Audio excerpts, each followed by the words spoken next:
Srishtis. In this series, where I'm covering some of the most important topics of bhakti, in particular the significance of doing Radha Krishna bhakti in Kali Yuga, in the last few days I've been talking about Srishti and some of the doubts that people have about Bhagwan.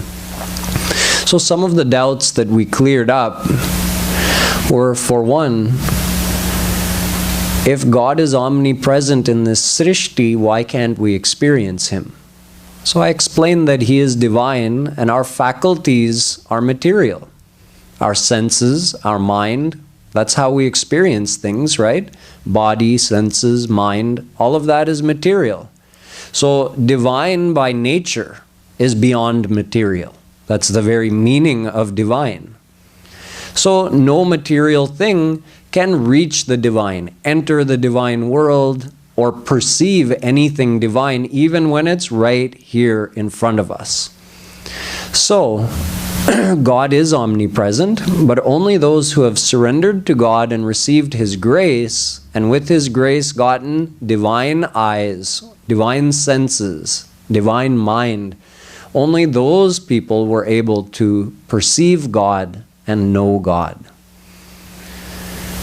We also brought up the doubt that if God is kind and gracious, why has He created a world with so much suffering? So yesterday I explained to you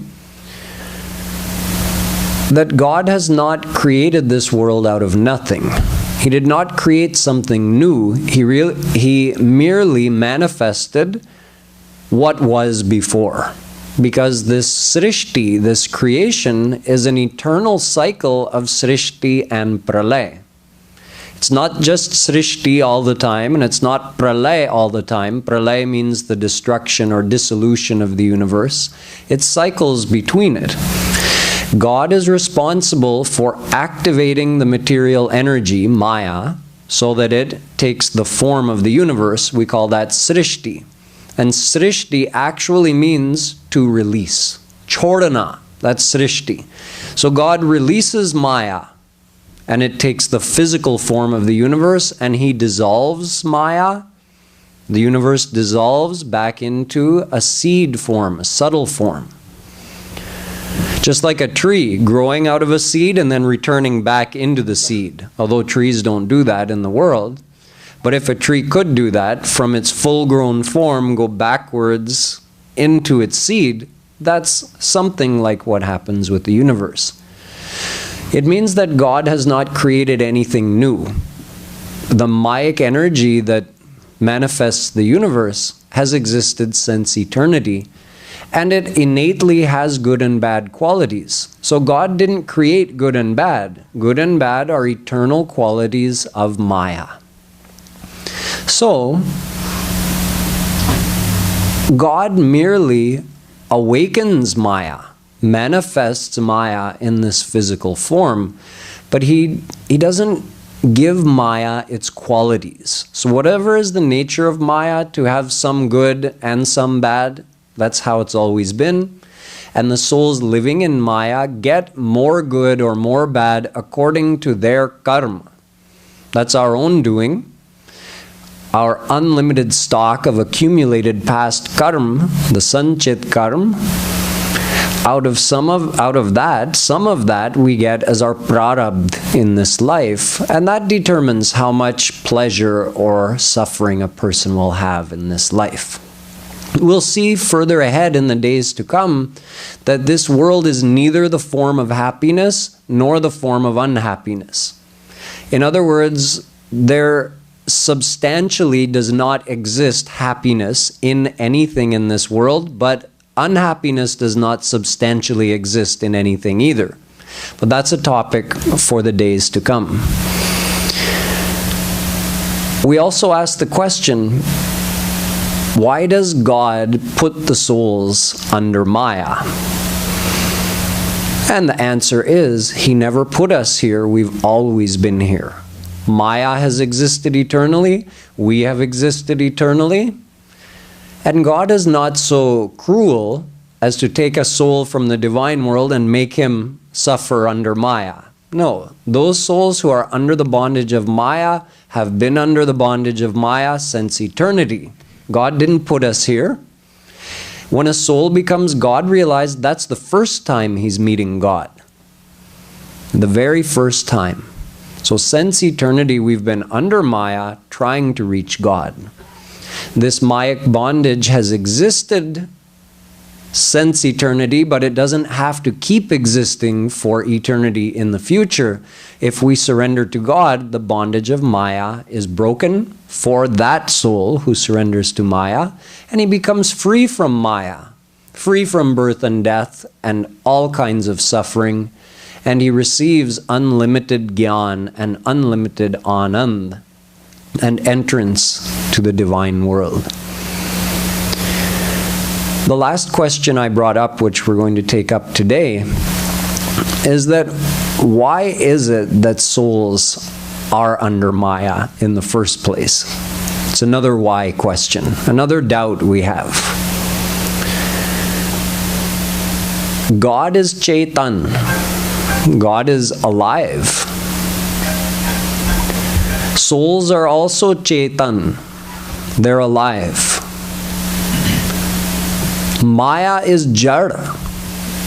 It's not a live energy. It's a lifeless, mindless energy. How can Jara Maya keep the Chaitan souls, uncountable Chaitan souls, under bondage? So we'll understand this point today. To understand that, let's first just start by asking the question, what is a soul? Who am I? Who are we?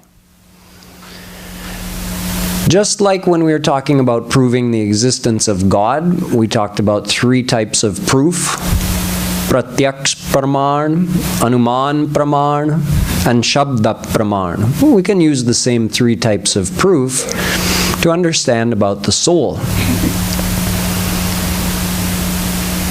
Pratyaksh Praman. What do we know through our own experience about the soul? Well, you can say, we see that a person is alive and then they're not alive anymore. I'm talking about just what we can directly experience with our own eyes, ears, nose, with our 5 senses. What can we know about the soul? We can know this much, that 1 minute a person is alive and the next person, they're dead. So then we can use Anuman Praman, the power of deduction, to infer that there must have been something there that's now gone. The body is still there. We can see the body is there. That hasn't changed. But now there's no life in the body. So that Chaitan Tattva, whatever was giving life to the body, it must be gone. That we can deduce. Something else we know is that this body, when we're little kids, it's small, but the feeling of I am is there, right? Even a child is conscious of its own being. So we know I am. Now the body grows bigger. The child becomes 11, 12 years old. Half size, you can say. Now the body has changed. The body has become bigger, but the feeling of I am is the same. You don't feel you've become bigger. You feel your body has become bigger. The point I'm making is that if you were the body, just like we see the bodies lying there, but now there's no life in it, so we can determine whatever I am, it has to be separate from the body. Because that Chaitan Tattva, whatever was giving life to the body, now it must be gone, because now the body's here and there's no life in it. So I'm not the body. Whatever I am, I don't know, but I'm not the body. That much I can understand. Same thing with the second observation. If I am the body, then when the body is this big, and then it becomes this big, that feeling of I am should be broken, right? Because the body keeps changing. But it's not. It's continuous and the same. You always feel the same. You don't change. Your body keeps changing. Dehinosmin yatha dehe kaumaram yauvanam jara. Gita. I'm jumping ahead now to Shabda Praman. You'll have to excuse me. Gita says the soul inhabiting the body has these changes from birth to being a baby, to becoming a youth, a teenager, an adult, getting old, dying. But it's not happening to the soul. It's happening to the body that the soul is inhabiting. So again, we can deduce we are not the body. Otherwise, the feeling of I would also keep changing.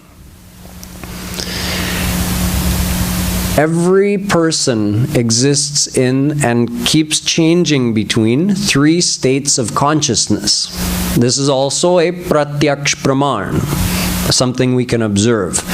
That when we're in jagrat avastha, meaning we're conscious, we're awake, we have the feeling, I am.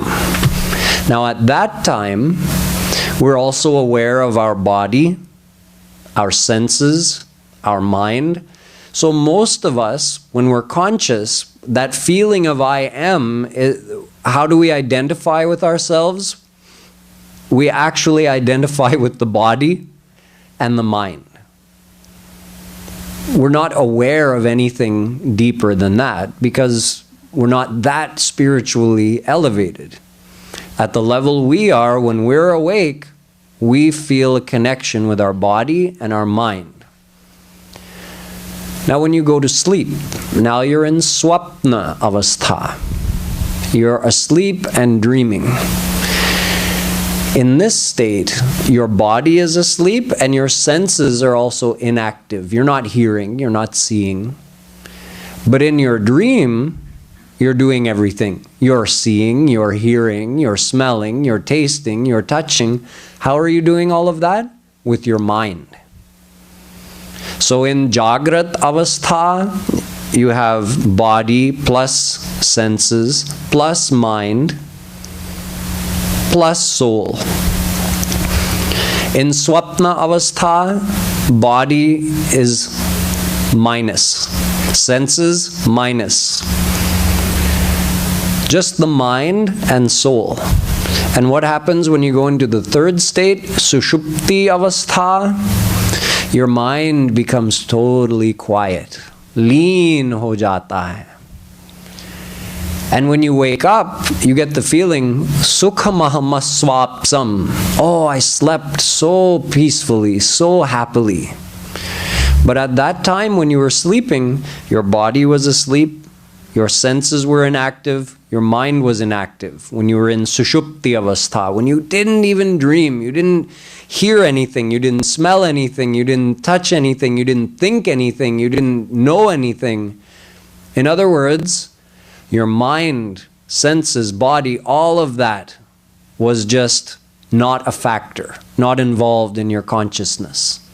Yet, somehow you have the awareness that I was sleeping happily. When you wake up, in other words, that feeling of I, you know it was still there even in Sushupti Avastha. So the feeling of I am is there in Sushupti, it's there in Swapna, it's there in Jagrat Avastha. So in Sushupti Avastha, what's there? Just me, I. In Swapna Avastha, it's the me, I, plus man, your mind. And in Jagrat, it's me, plus my mind, plus my senses and body, Sharira Indriya.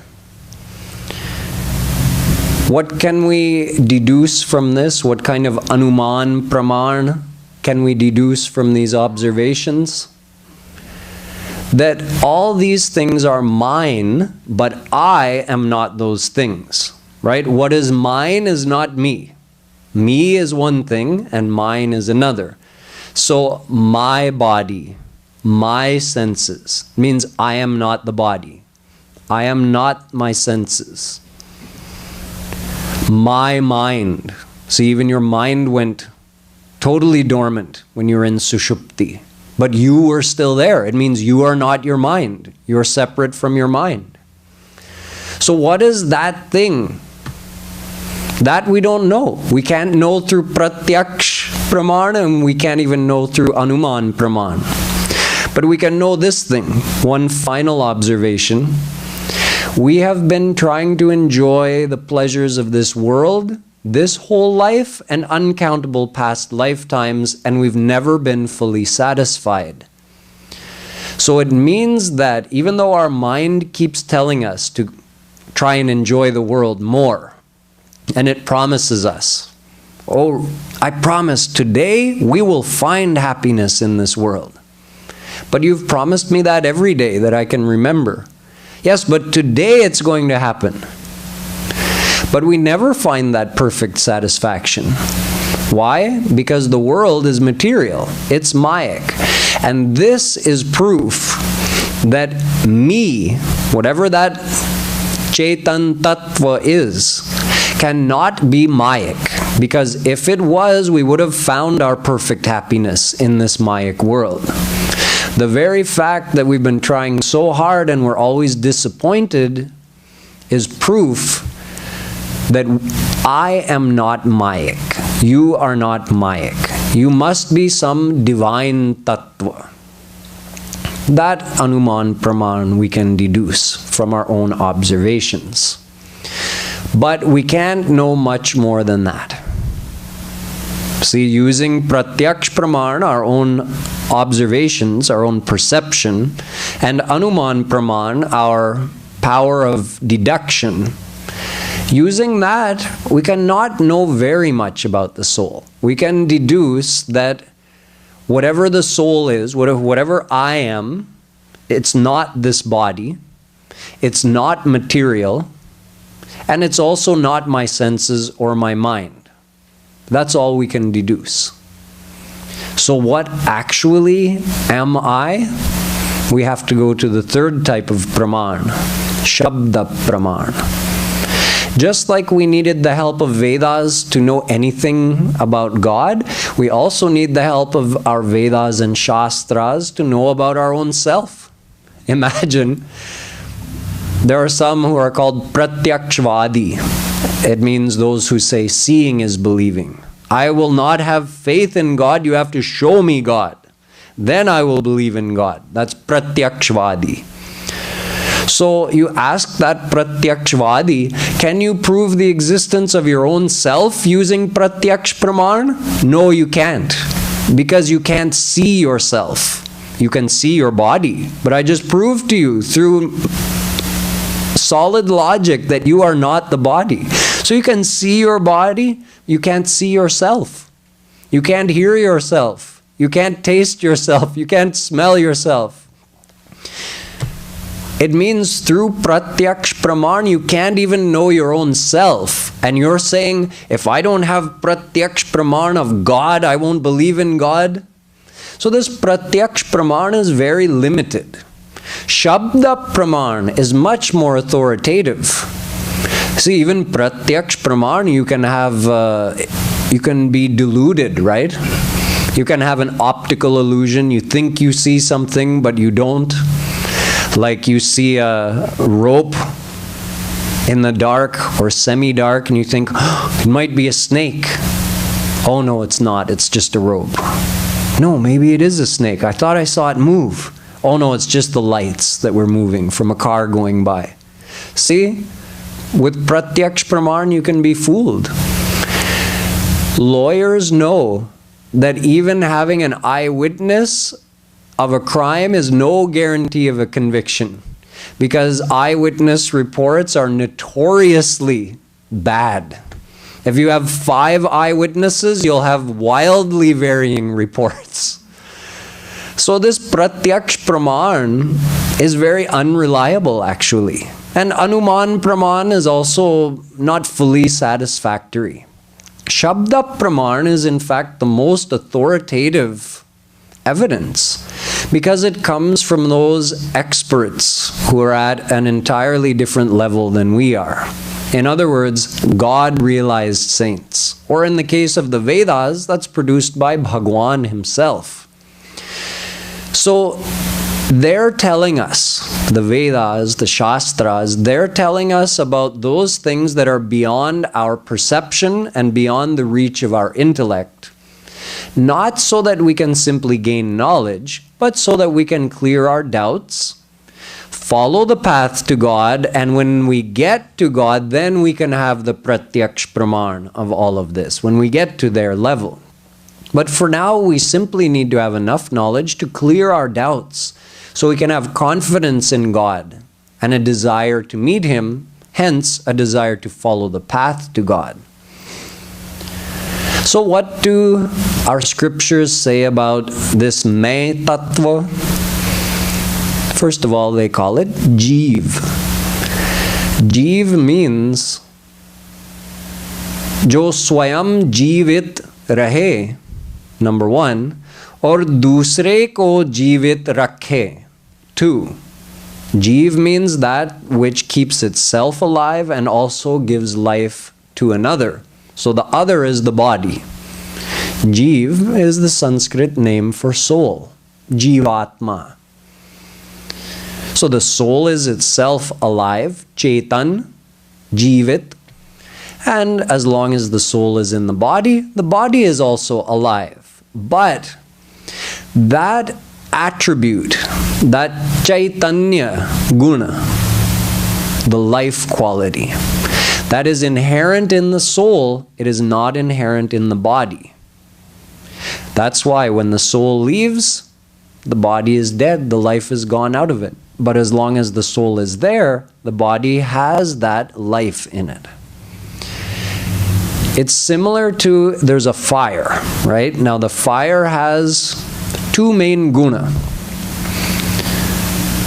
Dahakatva, the quality of burning, giving heat, and prakashakatva, giving light. Now whatever comes in contact with the fire, be it wood, metal, a rock, if the fire's hot enough and you put that thing in contact with it for long enough, it will adopt the qualities of the fire. In other words, the object you put in the fire also starts to burn and give heat and give light, just like the fire. But are those attributes inherent in that object? No, because when the fire goes out, take the fire away, the wood is no longer giving heat or light. Something like that. The soul has this quality of giving life, being alive and giving life. And whatever it enters is also alive. It adopts that Chaitanya Guna of the soul. But as soon as the soul is gone, the body is dead, has no life. So in fact, the body is just a material substance that the soul inhabits, and as long as the soul is there, the body functions as a living organism, but it's not inherently alive in and of itself. The soul is. Where is the soul in the body? Right here, in the heart area, Hriday. How big is the soul? There are varying opinions. Some people say that Ved says the soul is Vibhu. Atma Vibhu hai. Others say no, Ved says Atma is Anu hai. And still other people, using the power of their intellect, say, no, soul must have variable sizes. Because the soul enters into the body of an ant, so it must be the size of the ant, because the ant's body, the whole entire body is alive from head to toe. So if that Chaitanya Guna is all over the ant's body, the soul must be the exact same size as the ant. Okay, but then the scriptures say that soul can leave that body and go to another body. That soul that was born as an ant can be born as an elephant. So then, does the soul grow to the size of the elephant? And again, throughout the life, the body grows and gets bigger. So does that mean the soul keeps growing throughout a person's life? No, it doesn't make sense, because then the soul would be vikari. Whereas our scriptures say the soul never changes its shape. Nothing can touch it. No weapon can cut it. Water cannot make it wet. It can never die. It can never be injured in any way. So the soul does not change size. Is it Anu or Vibhu? Vibhu means of unlimited size, omnipresent. And Anu means the opposite, infinitesimal, spot existent. Our scriptures say that if you take one hair, the tip of one hair, and cut it into 100 pieces, and take one of those pieces and cut that into 100 pieces, and take one of those pieces and cut that into 100 pieces, and keep doing that, as small as you can cut it, the soul is still infinite times smaller than that. Anu, infinitesimal, infinitely small and subtle. Then why are there statements in the Vedas that say Atma is Vibhu? Because the word Atma is both used for God and for the souls. Where Atma is being described as being Anu, infinitesimal and spot existent, it's for Jivatma. And where Atma is being described as being Vibhu, it's for Paramatma, Bhagwan. So sometimes just the word Atma is used, but it could be for Paramatma, it could be for Jivatma. So we have to know these things.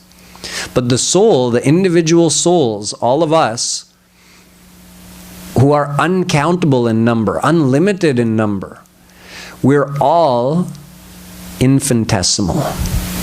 We couldn't all be Vibhu, right? Vibhu means omnipresent. When we're all individual souls, how could we all be omnipresent at the same time? We would limit each other, right? Where I end, you could begin, but we can't both occupy the same space at the same time. That's why there's only one God. There can't be two gods, because God is Vibhu. He's absolute. He's infinite. He's omnipresent. So there can only be one of him. He may have many forms, that's fine. There's only one of him. Whereas there are uncountable souls, because we are Anu. So we are Anu. We reside in the heart area, not the physical heart, but the spiritual heart, the center of the chest. And from that one spot, the soul gives life to the whole entire body. Just like if you apply chandan to one part of your body, the medicinal effect of that chandan is received throughout the whole entire body. Similarly, the soul exists at one place in the body, but the life power of the soul is received throughout the body. Someone might wonder that the effect of the chandan travels through your blood vessels all over your body. How is the power of the soul spread throughout the body? So the example is given, just like you have a room and you put one light in that room, that light is at one place and the whole room is around it, and the light from that one bulb illuminates the whole entire room. Whether it's a small room, like an ant, or a big room, like an elephant, that one infinitesimal Anu soul gives life to the entire body, from head to toe. Someone again may question, but I thought the guna should stay in the guni. Guni means the one in whose attribute it is. So the attribute of the soul is to be alive. That's a guna of the soul, and the soul is guni. So shouldn't that guna only remain in the soul? How does it go out of the soul and go all over the whole body? So again, the analogy is given of a flower. That the guna of the flower, the fragrance, spreads all around outside of the flower, even though the flower is only at one place. Similarly, our soul resides at one place and gives life to the whole entire body. What else does Ved tell us about our soul, our soul, that we can't know on our own? Take the mantra that I started this whole series with. Tameva viditvati mrityumeti nanya pantha vidyate yanaya. Shvetashvatara Upanishad. Soul is in fact one of three eternal tattva. Soul, who are uncountable, all the souls, that's one tattva that eternally exists. The second is God, the third is Maya. So out of these three tattva, are they all independent? Are they all independent existences? Or is there some dependence from one to the other? Like God is dependent on Maya, or souls are dependent on God, or Maya is dependent on souls, something like that. Is there some kind of relationship, or is Maya fully independent, God is fully independent, souls are fully independent? So our scriptures say, Charam pradhanam amritaksharam hara charatmana vishate deva ekah. Shvetashvatara Upanishad. Char, Maya and Akshar Jeev are governed by God. He is Ish. So God is the governor of Maya, as you learned yesterday when I explained about Srishti, and God is also the governor of the souls. So souls are dependent upon God. There's a relationship between us and God. In fact, Chaitanash Chaitananam, Shvetashvatara Upanishad says that Chaitan quality of the soul comes from God. God resides within you and gives life to your soul. So there's a very deep relationship between the soul and God. Souls cannot exist without God. Although He didn't create us, we've existed forever, but He's the one giving life to us. Ved says, Chinmatram Shri Hareransham Sukshmam Aksharam Avyayam Krishnadhinamiti Prahur Jivam Jnana Gunashrayam. Souls are also Ansh of Bhagwan. Ansh. Tukura, a piece, a fraction. That's the literal meaning of Ansh. Ansh of Bhagwan. So like Bhagwan is a big block of stone and you smash it into uncountable pieces and now you have uncountable souls. We're all tukura of that big block of stone. No. Ishavasya Upanishad says, Purnasya Purnamadaya Purnameva Vashishyate. Bhagwan is always Purn. He cannot be broken into pieces. He's always whole and complete. So then how is a soul Ansh of Bhagwan? Our scriptures are saying, Ansho Nana Vyapadeshat, Brahma Sutra. We are His Ansh. Mamaivansho Jiva Loke Jiva Bhuta Sanatana Gita. All the souls are my Sanatan Ansh, Shri Krishna says. Ishwara Ansha Jiva Avinashi. Ramayana also says, all the souls are Ansh of Bhagwan. So what does this Ansh mean? If we're not a piece of Him broken off, what does it mean to be Ansh of Bhagwan? Vishnu Shakti Para Prokta Kshetra Gyakhya Tatha Para. Vishnu Puran. Bhagwan has three main powers. One is called Parashakti.